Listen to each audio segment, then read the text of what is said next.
Dia update baru ni. Kategori FIM akan start dulu. C, lepas tu baru A dengan B.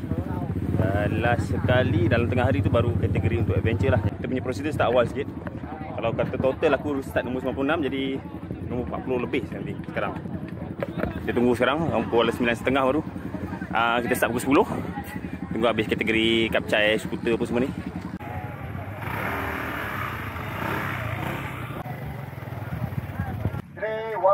Tiga 11 370 37.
Track motocross. Mampus lah, tak nak lompat. Tak ingat dah skill lama aku. Dulu boleh kan lompat-lompat. Sekarang santai je lah.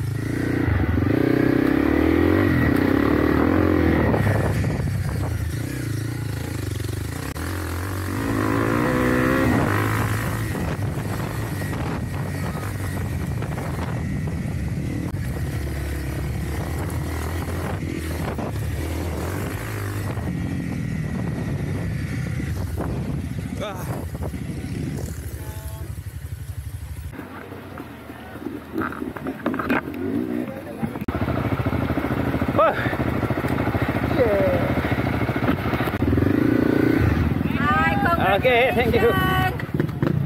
Nak pakai ke? Jap. Allahu Akbar. Okay. Congratulations. Thank you. All the best for tomorrow. Thank you. Alright. Okay. 1, 2, 3. One more. 1, 2, 3. Alright, thank you. All the best. Thank you.